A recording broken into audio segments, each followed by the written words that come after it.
Can you confirm yung sinabi ni Secretary, DIL Secretary na bumisita ka raw po sa gym facility to visit Arnie Teves and not Madriaga?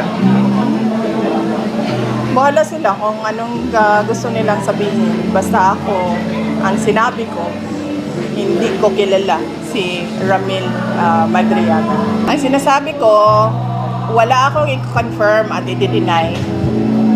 Sila ang kung gusto nila sila ang magsalita, then magsalita sila. Basta ang sinasabi ko, hindi ko kilala si Ramil Madriaga. Binibisita mo daw si Arnie Teves. Yun sir, ang sagot ko. Yun ang sagot ko sir.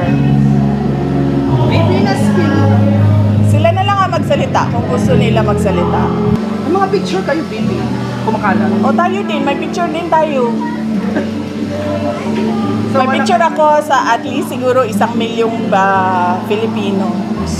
At yung mga event na yon, tulad nung inauguration ko, siguro mga nasa 4,000 tao ang may individual pictures sa akin. At sa mga Zoom meetings ng parallel groups, more than 300 participants ang isang Zoom meeting.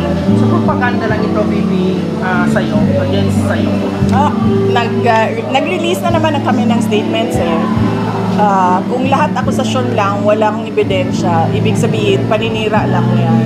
At kung paninira yan, connected pa rin yan sa 2028 presidential elections. And no, don't ask about the 2028 presidential elections, Brian. Alam ko na yung sunod mong tanong eh.